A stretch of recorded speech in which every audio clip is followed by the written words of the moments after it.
Welcome to the latest installment of our Kauffman Foundation Mayor's Council Virtual Roundtable. My name is Mark Stodola. I had the honor and privilege to serve as Mayor of Little Rock, what I like to call the next great American city in the South. Today, our roundtable topic for discussion is the future of work, growing entrepreneurs, and the changing workforce amid COVID-19 and beyond. It'll be very likely that many employees won't be returning to the workplace after the COVID subsides. The pandemic's economic disruption has been historic, not just in terms of sheer job losses, but also the shifting tides of how and where we work. If you would, please offer a brief snapshot as to how employers in your city and the city itself have responded to what appears to be the new normal. Let me call on Andy Burke to start us off. It's a pleasure. Thank you, Mayor Stodola, and thanks to Kauffman for hosting this. This is such an important topic right now, and I don't think that we truly know how all this is going to flush out. We are seeing a tremendous disruption in our cities. We still have numerous industries that are at home. Our downtown is largely vacant from people who are working at home. We have a lot of insurance and financial sector people who are just not back in their offices. And of course, for us, we're starting to see, even in the last week or two, the gradual rising once again of our COVID numbers, which is scary for anybody who went through the red zone Harvard numbers like we did during this summer. So for us, we've really seen employers pull back, keeping people at home. But we're in a situation right now where our restaurants, our small businesses, our retail are all suffering because people are not in the middle of our city, and we've got to do something about it. So for us, we've spent a lot of time working on these issues of small businesses owned by people of color. We know that they are the ones that are the hardest hit. Many of our larger industries seem to be doing much better. They are experiencing something more like the V-shaped recovery that you hear about. But the people who didn't have cash on hand, who have liquidity issues, who aren't able to suffer a 5 or 10% drop in revenues, they are really suffering right now, and we've got to do more to help them. What we're experiencing is very similar to what is occurring in other cities around the country. Retail and service certainly are really getting smacked. Several years ago, we sought to have a more aggressive effort in working with our businesses, certainly as we've learned through the Kauffman Foundation, how we could be moving forward with entrepreneurship and such. The one key is that we have a university, a research institution right in our city, Marshall University, and we have been working in partnering with them to make sure that those resources are available for our businesses. But when it came right down to it as a result of COVID-19, we saw that the margins of our businesses were just being squeezed. So many of them just having to close down. Years ago, we eliminated our business taxes on manufacturing just to make us competitive with those areas around the city where they'd be able to build out in the country somewhere and not have business taxes except for the state. We eliminated our business taxes, and that has helped us stay competitive with manufacturing within the city. We fortunately found ourselves with some pretty healthy reserves as we were coming into the pandemic, and as a result of that, we decided to eliminate the business taxes on all of our retail businesses beginning on April 1st, and from April to June, and then again June to September, and then this week our city council will be eliminating the business taxes for another quarter for our retail businesses in the area. We've also eliminated our business taxes on new construction within the community. We want individuals who are looking to move to our area to be able to reduce the cost of construction of new housing and rehabbing of housing in the community. And what we've also done is we have several businesses that have come together and said, let's market our city and be able to remind folks who have moved away or who are looking towards the south.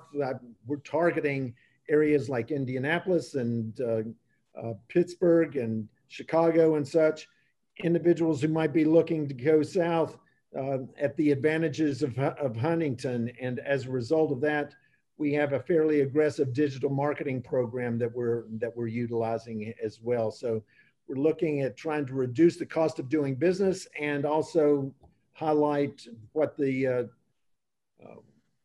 quality of life difference is for somebody who's looking to work remotely in our community. Thank you, Mayor Benjamin. How about you and your city? You know, Mark, we're seeing the world change very rapidly. Some trends that we were already tracking here in the city, some great research we were part of with Howard University and Harvard University, along with the African American Mayors Association, looking at the future of work and its impact disparately on the two bottom quintiles of Black and Brown citizens.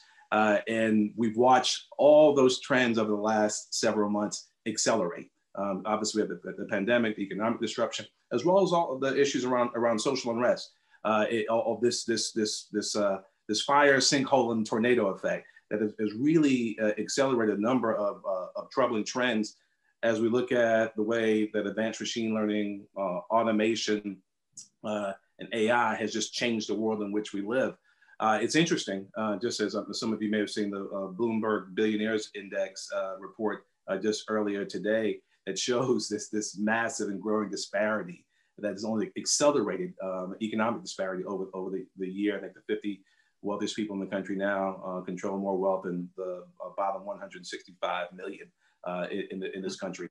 So we've watched this acceleration where those of us who are able to teleport in from our homes via these different modules, we've watched our net worth increase. And there's so many others who've watched the reverse happen. We've also watched, along with our friends in the private sector, a pretty significant increase in productivity. I mean, it's amazing this work-life balance of having people, particularly as we deal with the disruption in education and everything else.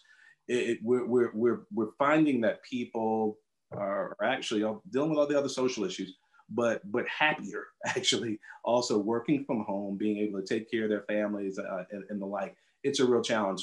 I will say this, that while some of us we were positioned well financially, just as Steve was, we finished 8 of the last 10 years with a budget surplus. We've been good stewards of the public trust. I am curious and somewhat concerned about what this means, this mass migration to urban cores, not just in this country, but all across the world. People coming in droves, a generational shift and a focus on density, creating spaces, the public square, where men and women and families convene and converge.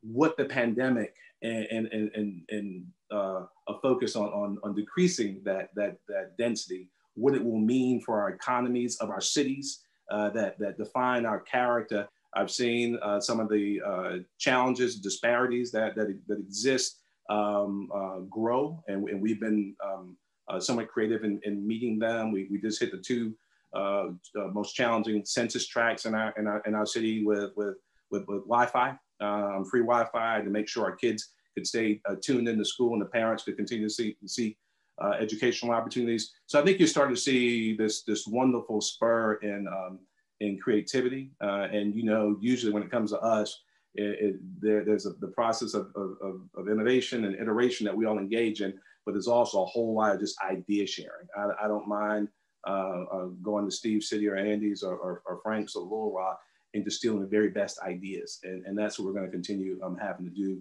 as we deal with these incredibly shifting sands. Mayor County, are you seeing a lot of people staying at home, or are they getting back to work and going back to their offices? What do you think is going to happen in the future? That's a good question, and that's one that we're trying to work through. We've spent the last 20, 30 years trying to think of the future of our urban area and downtown. And we used to have 35, 40,000 people working in downtown, which was the major employment area in the state. And now we've got over 80,000 working in downtown. We decided that we needed to switch it from just a workplace to a living place, and rethought how you reintroduce residential into the core, and worked with a lot of our developers and how do you do it in and around the downtown businesses with this growing employment base, and went from about 1,500, 1,700 people living in downtown to over 17,000 living in downtown now. But I've got to tell you, this year has been challenging as we think about what that looks like moving forward. Our larger employers, have shifted to a great deal of teleworking. We are, as some of you know, I know Steve knows, that we're the third largest insurance center in the world. And a lot of those companies are right in the middle of downtown. And, they're switching to this teleworking. And what does that work look like? Not only today, because I've got to tell you that utilizing that model for some of the businesses, it's working now. They've figured out how to make it work. And then the question is, are they going to continue to push that moving forward? Any rate, we have to look at what we're going to do long term in the planning of our downtown core and bring our businesses and our residents together. For example, in 2021, the city will begin our year-long process to develop our new downtown master plan, working with our local Chamber of Commerce. And this process was delayed. We were going to do it this year, but obviously with COVID, we had to reframe an awful lot of our assumptions of what business looks like and what living looks like moving forward. So we had to remain flexible throughout the pandemic and work, really collaboratively with our local chambers of commerce and our regional partners to work on it. While the pandemic, pushed an awful lot of our businesses to that telework, as I said, it's also temporarily closed a lot of the small businesses. So it's a big concern of ours to make sure that our local businesses and even restaurants and nightclubs, we have an awful lot of downtown night entertainment spots that make Des Moines what it is, and can make it through this pandemic. So the city, as a for instance, we were also in pretty good financial shape as well. But when we got a little CDBG money that came here, we tried to decide, what are we going to do with this money and how should we allocate it in the middle of a pandemic. And we decided to use a great deal of it for small business relief. So small businesses that we worked with all over the city. Give an example, I think that we worked with almost 150 businesses. Over 50 of those were women-owned businesses, and almost 50 of those were also minority-owned businesses. So we've instituted, by the way, a mask mandate in Des Moines, which has helped keep our infection rate lower than the rest of the state. And I think it's contributing to being able to keep our small businesses going and looking forward.